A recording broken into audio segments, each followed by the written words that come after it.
CIDG-6 ginaimbestigaran na ang pagtiro patay kay Glenn Piremne kag pagtuyo patay kay Erwin Jordan. Si John Sala nakatutok.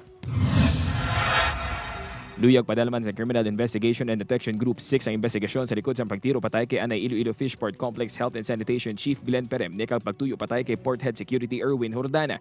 Ginmanduan ni PRO 6 Regional Director Brigadier General Rolando Miranda ang CIDG-6 ang magpatigayon sa investigasyon. Ini matapos personal nga naghinyo sa PNP si Fisheries Development Authority General Manager Attorney Glenn Pangapalana. Kalakip man sa pag-imbestigahan sa CIDG-6 ang mga ginapasuni nagakatabo ng illegal nga aktibidad sa sulod sang Fishport Complex kag ang pinakamadalong nga motibo sa pagpatay kay Piremne kag ang tuyo ang pagpatay kay Jordana. Nga ginatutukan subong is ang issues and concern kag ang quote and quote nga mga anomalies kag mga illegal activities sa sulod sa Fishport nga natabuin na siguro mailink namon ang tanan nga mga anggulo nga yung gintiro si Mr. Glenn Piremne kag gintiro man ang isa nila ka prisoner nga Mr. Erwin Jordan. Manumduman sa pagtiro patay kay Glenn Piremne, gintugyan sang management sang Iloilo Fishport Complex ang investigasyon sa Molo Police apang bangod sa dugang pagid nga insidente sang gintuyo patsyon si Port Head Security Erwin Jordana. Diri na kag naghinyo na sila sa pastulid pang investigasyon sa kapulisan kung anong madalong nga motibo sa duha ka krimen.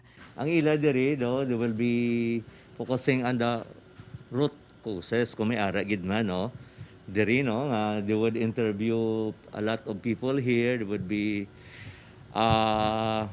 reviewing mga documents. Ginklaro man ni Major Bailon nga ang ila pagpatigayon sa investigasyon wala nagakahulugan nga ginakuhaan nila sang poder. Ang Molo kag Oton Police sa pagpatigayon man sang ila investigasyon sa Bailo, magabuli sila agud mas madasig ang dalagan sang kaso. Hindi siya take over, hindi siya yung turnover sa amon. Actually, the investigation of the CIDG is independent. Upod kay Marvin Lauderes, John Sala, One Western Visayas.